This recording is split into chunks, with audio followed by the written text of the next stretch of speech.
After the first season, I remember going to Maria and saying naturally that we wanted to continue the seasons and would she be willing to come back the next year? And she said yes. I said, well, Maria, do you have any criticisms to make?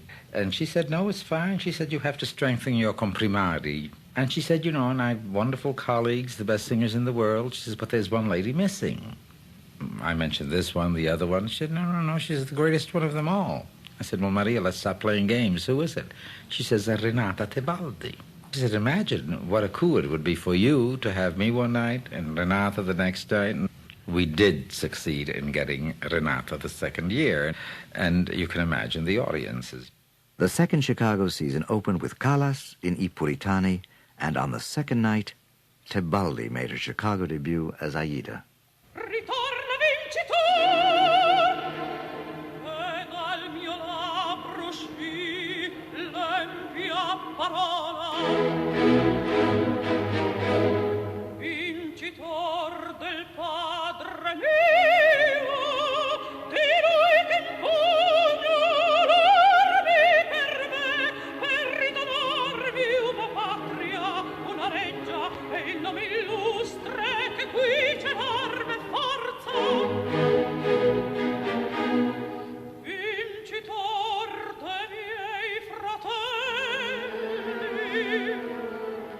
con Dio la vecchia, tinta del sangue amata, trionfare nel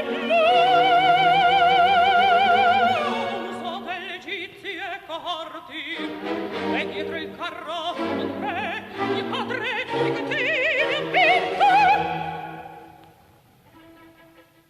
This was the height of the Callas-Tebaldi rivalry. Heated confrontations between prima donnas and their fans have always been part of opera. In the case of Tebaldi and Callas, as one critic noted, if you're interested in a beautiful voice in Forza, you listen to Tebaldi. If you're interested in the fate of Leonora, you listen to Callas.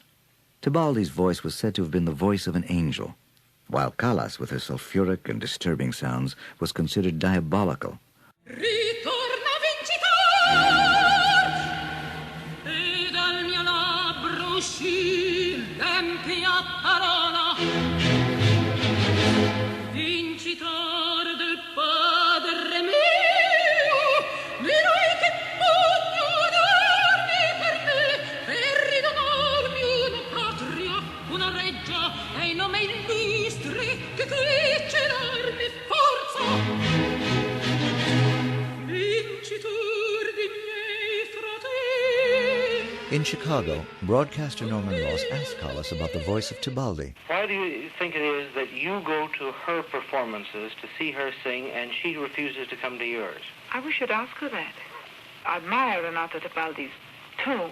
It's beautiful. Also some beautiful phrasing. Sometimes I must say that I wish I had her voice. Now, you said Tebaldi challenging me. How can she challenge me? Can she sing the operas I sing? No. My repertoire is very vast. Lots of operas and very different operas. Neither Tebaldi nor any other singer at the time could match Callas's repertory, which ranged from Mozart and Beethoven to Wagner and Puccini, roles ranging from a coloratura to a dramatic soprano. Up to the point that these people will not be singing my same operas, will not be doing what I do. So you see, rivals I have not. Even Renata Tebaldi agrees. I don't know why they put this kind of rivalry, because the voice was very different. She was really something unusual. Tebaldi thought the supposed Callas-Tebaldi rivalry had its benefits. And was very good in the end for both of us, because the publicity was so big, and they created a very big interest about me and Maria. I remember that I was very young artist too, and I stayed near to the radio every time that I know that was something in the radio by Maria. Because the most fantastic thing was when the possibility for her to sing the soprano coloratura with this big voice.